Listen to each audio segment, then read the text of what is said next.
Good morning, student. Today we will discuss about types of mitotic division. Types of mitotic division. कितने प्रकार का mitotic division होता है, इसके बारे में हम लोग बात करेंगे. ठीक है. तो सबसे पहले आता है बेटा एनेस्ट्रल टाइप का माइटोटिक डिवीजन. ये मेनली प्लांट्स में मिलता है. यहाँ पे एस्टर फॉर्मेशन नहीं होगा. No aster formation. ठीक है. विदाउट एस्टर फॉर्मेशन बोल सकते हो, नो एस्टर फॉर्मेशन यहाँ पे आप बोल सकते हो इस चीज को. फिर आता है बेटा एम्फी एस्ट्रल. ये प्लांट्स में पाया जाएगा एनेस्ट्रल वाला. Amphi astral. इस कंडीशन में आपने क्या होता है बेटा, दो एस्टर आपको देखने को मिलते हैं ऑन द ऑपोजिट साइड. दो. एम्फी मतलब होता है बोथ. तो आपको दो एस्टर देखने को इजीली यहाँ पर मिल जाते हैं. ठीक है. Two aster on the opposite side. ये ज्यादातर एनिमल सेल में मिलता है. ठीक है. अगर मैं इसका डायग्राम आपको बना के दिखाऊं तो आपने मेटाफेज में पढ़ा भी होगा इसके बारे में. इस तरीके से आपको ये दिखाई देता है. ठीक है. एस्टर फॉर्म्स होते हैं यहाँ पे. नेक्स्ट आता है बेटा intra nuclear mitotic division. Intra nuclear mitotic division. यहाँ पे डिवीजन जो होता है वो न्यूक्लियस के अंदर होता है. न्यूक्लियर मेम्ब्रेन इंटैक्ट रहती है, वो परसिस्ट करती है. ठीक है. Division inside nuclear membrane and nuclear membrane persist. और जो स्पिंडल फाइबर होते हैं वो भी न्यूक्लियर मेम्ब्रेन के अंदर ही होते हैं. इनसाइड. इसके एग्जांपल है ईस्ट एंड प्रोटोजोआ. ईस्ट और प्रोटोजोआ इसके एग्जांपल होते हैं बच्चों. ठीक है. फिर आती है एक्स्ट्रा न्यूक्लियर डिवीजन. ये तो हुआ intra nuclear division.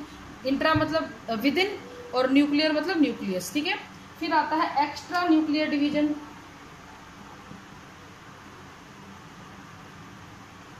Extra nuclear division में क्या होता है कि जो आपका न्यूक्लियर मेम्ब्रेन है वो डिसअपियर हो जाती है.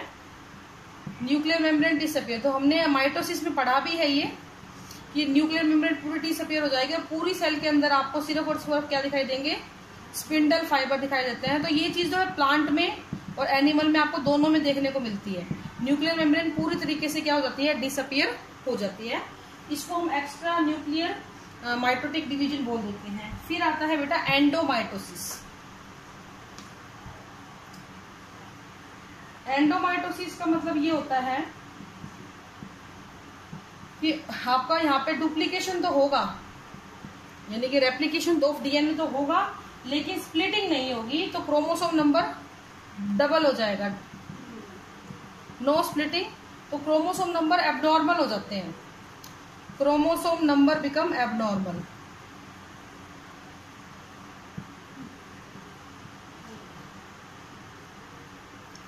Chromosome number become abnormal.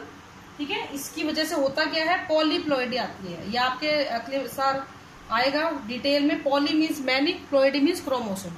बहुत सारे क्रोमोसोम हो जाते हैं, like 3n, 4n, 5n, 6n. यहाँ तक की कंडीशन आपको देखने को मिलती है.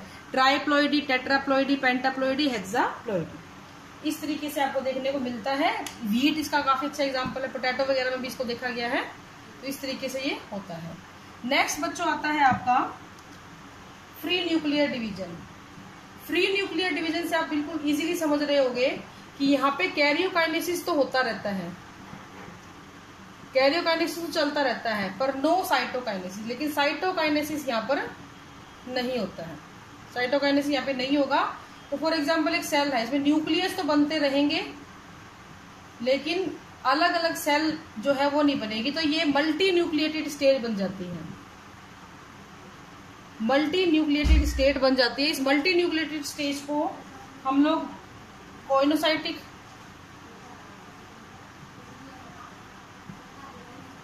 सिंथेसियल कंडीशन बोलते हैं. ठीक है. कोइनोसाइटिक और सिंथेसियल कंडीशन फंगस के अंदर मिलती है ये. हाइफा के अंदर उसके, और इसके अलावा ओबेलाइना जो है उसके अंदर भी ये मिल जाता है। ठीक है, तो ये इसके एग्जांपल है फंगस और ओबेलाइनम। ठीक है, नेक्स्ट होता है डाइमाइटोसिस। ये आपको डायनोफ्लैजिलेट्स में देखने को मिलता है। ठीक है, ये बहुत कम पूछा जाता है। अब हम बात करते हैं how we control the mitosis. Control the mitosis कैसे कंट्रोल किया जाता है? दो प्रकार से माइटोटिक डिवीजन को कंट्रोल किया जाता है, cell surface area versus volume ratio, surface area versus volume ratio. जैसे ही ये surface area versus volume ratio disturb होगा, वैसे ही क्या होगा, आपका जो है सेल डिवाइड कर जाएगा। दूसरा होता है न्यूक्लियोसाइटोप्लाज्मिक रेशियो। इन दो तरीकों से आपके जो है सेल के माइटोसिस को कंट्रोल किया जाता है। तो फर्स्ट ऑफ ऑल आप ये देखिए कि सरफेस के लिए जो आपका फॉर्मूला होता है वो क्या होता है, लेंथ मल्टीप्लाई बाय हाइट।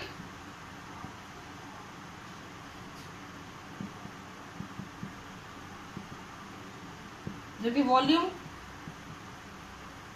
ठीक है, वॉल्यूम क्या होते हैं,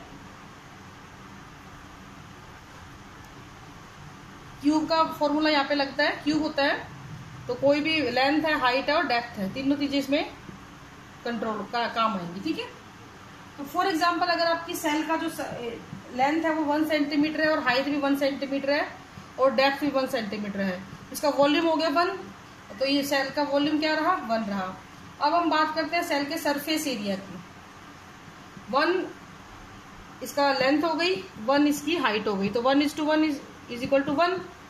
यहां तक तो ठीक है, यानी कि दोनों रेशो सेम आ रहे हैं। इन केस अगर सेल अपनी लेंथ और हाइट इंक्रीज कर लेती है, लेंथ 2 हो जाती है, हाइट 2 हो जाती है, तो इसका आ गया 4 सेंटीमीटर स्क्वायर। लेकिन इसी का जब आप वॉल्यूम निकालोगे तो ये मल्टीप्लाई, इसमें एक वैल्यू और मल्टीप्लाई होगी तो ये हो जाएगा 8 सेंटीमीटर स्क्वायर। अब देखो जरा, एरिया और वॉल्यूम का जो रेशियो है वो डिस्टर्ब हो गया। जैसे ही सेल का साइज इंक्रीज करता है, सरफेस एरिया चेंज होता है, वैसे ही वॉल्यूम भी काफी ज्यादा बढ़ जाता है।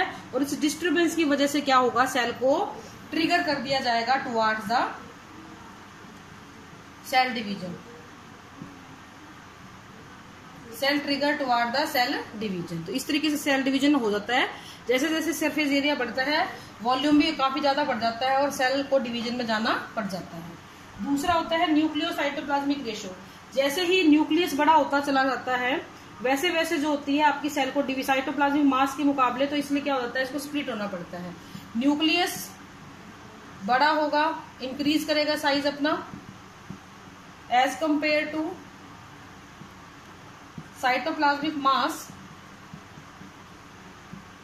साइटोप्लाज्मिक मास के मुकाबले अगर ये अपने आप को बड़ा करेगा तो सेल किसमें चली जाएगी, डिवीजन में चली जाती है। तो इस प्रकार से ये दो चीजें हैं जो माइटोटिक डिवीजन को कंट्रोल करती हैं। अगर साइटोप्लाज्मिक रेशो और न्यूक्लियस का रेशो सेम रहता है तो डिवाइड नहीं होगा, अदरवाइज सेल डिवीजन में चली जाती है। अब हम कुछ माइटोजेंस की बात कर लेते हैं। कौन कौन से ऐसे सब्सटेंस हैं जो हम लोग माइटोजेंस की तरह यूज करते हैं, लाइक साइटोकाइनिन्स है, जिब्रेलिक एसिड है, कभी पूछ लिया जाए आप लोगों से तो आप बता दोगे आराम से। इंसुलिन है, जो ये सारी चीजें स्टिमुलेट कर देती है किसी भी सेल के अंदर माइटोटिक डिवीजन को। हाई टेम्परेचर है, फाइटो हार्मोन्स जितने भी होते हैं वो सारे के सारे ये फाइटो हार्मोन्स ही है। ठीक है, तो ये सारे के सारे हेल्प करते हैं किसी भी सेल को डिवीजन में जाने के लिए। ठीक है बेटा, तो आज के लिए इतना ही है। This is all for today. Thank you and have a nice day.